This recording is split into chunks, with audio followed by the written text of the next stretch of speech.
दिमागी नक्सल हिंसा और अराजकता के रास्ते तलाशने वाली गलत सोच।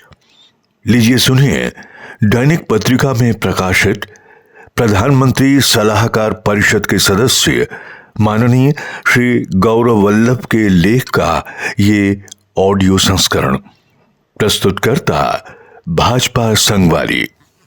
लाल किले की प्राचीर से 15 अगस्त को प्रधानमंत्री नरेंद्र मोदी ने सार्वजनिक विमर्श में एक असाधारण शब्द का प्रयोग किया, दिमागी नक्सल। उनका आशय स्पष्ट था, जंगलों में हथियार उठाने वाले नक्सलियों की शक्ति समाप्त हो चुकी है, लेकिन ऐसी सोच अब भी सक्रिय है जो हिंसा और अराजकता के रास्ते तलाशती है तथा समाज को गलत दिशा में धकेलना चाहती है।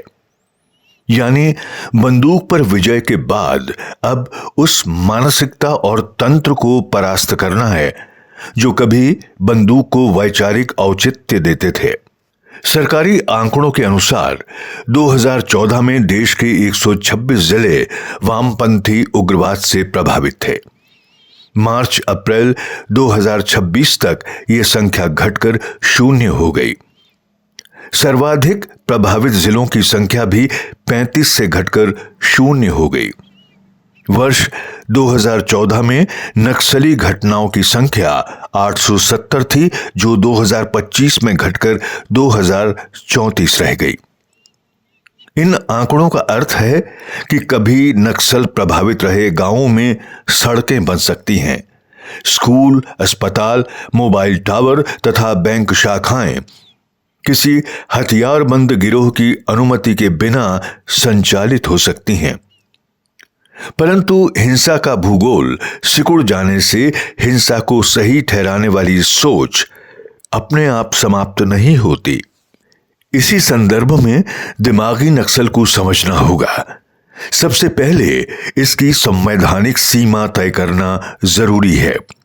सरकार की नीतियों की आलोचना करना या सरकार के विरुद्ध मतदान करना किसी को दिमागी नक्सल नहीं बनाता, लेकिन जब कोई विदेशी प्रशंसा को भारत के संप्रभु हित से ऊपर रखे, हिंसा को बौद्धिक, कानूनी या वित्तीय संरक्षण दे, अथवा केवल इसलिए भारत की विफलता चाहे कि उससे उसका राजनीतिक प्रतिद्वंद्वी कमजोर पड़े, तब उसका आचरण सामान्य असहमति की सीमा में नहीं रह जाता। रोजगार, एमएसएमई, असमानता, मैन्युफैक्चरिंग और विकास के वितरण पर उनके सवालों का उत्तर अवश्य दिया जाना चाहिए, लेकिन भारत में खड़े होकर भारत को डेड इकोनॉमी कहना आर्थिक विश्लेषण नहीं, बल्कि भारत के विकास को नकारने वाली सोच है। दूसरी कसौटी विदेश में आचरण की है। लोकतांत्रिक नेताओं को विदेशी सांसदों, आलोचकों और विरोधियों से भी मिलना पड़ता है। केवल मिलना अपराध नहीं है। विदेशी मंच पर भारत सरकार की आलोचना करना लोकतांत्रिक अधिकार हो सकता है, पर भारत की क्षेत्रीय अखंडता पर प्रश्न उठाने वालों के सामने मौन रहना अलग बात है। तीसरी कसौटी विदेशी धन की है। प्रत्येक विदेशी अनुदान संदेहास्पद नहीं होता, लेकिन भारत की सीमाओं और संप्रभुता को चुनौती देने वाले किसी विदेशी शासन से आने वाली राशि विशेष पारदर्शिता तथा हितों के टकराव की कड़ी जांच की मांग करती है। यदि पारदर्शिता के मानदंड व्यक्ति के अनुसार बदलेंगे तो संप्रभुता कमजोर होगी। किसी खदान, राजमार्ग, बांध, डेटा सेंटर या औद्योगिक परियोजना का विरोध अपने आप में भारत विरोध नहीं है, लेकिन सड़क हो या कारखाना, रक्षा परियोजना हो या आर्थिक सुधार, हर पहल का बदलते बहानों से विरोध करना, उस हिंसा का महिमा मंडन करना जिसने आदिवासी क्षेत्रों को स्कूल और स्वास्थ्य सेवाओं से दूर रखा, एक अलग प्रवृत्ति है। गलत विचारों को तथ्यों, सार्वजनिक बहस और बेहतर अवसरों से हराया जाता है।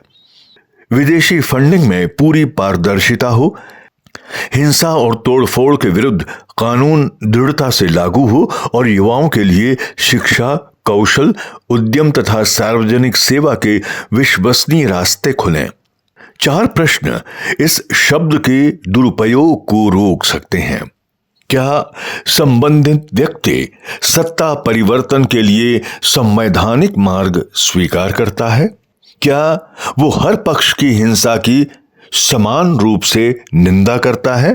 क्या वो अपने विदेशी आर्थिक और संस्थागत संबंधों को सार्वजनिक करता है?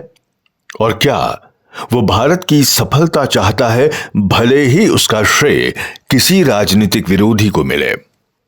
यदि हर प्रश्न का उत्तर हां है, तो कटु से कटु आलोचक भी लोकतांत्रिक दायरे में है। यदि इन प्रश्नों के उत्तर नहीं हों, तो चिंता केवल असहमति तक सीमित नहीं रह जाती। दिमागी नक्सल शब्द का उपयोग उस वास्तविक खतरे को पहचानना है जिसमें जन असंतोष को भारत की संवैधानिक व्यवस्था और संप्रभु हितों के विरुद्ध हथियार बनाया जाता है।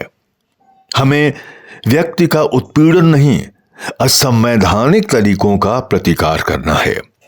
देश किसी भी सरकार से बड़ा है और उन लोगों की महत्वाकांक्षा से भी बड़ा है जो स्वयं उठने के लिए भारत को गिरा हुआ घोषित करते हैं। दिमागी नक्सल, हिंसा और अराजकता के रास्ते तलाशने वाली गलत सोच।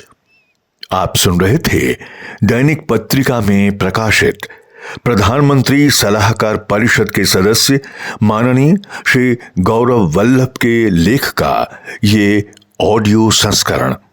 प्रस्तुतकर्ता भाजपा संगवारी।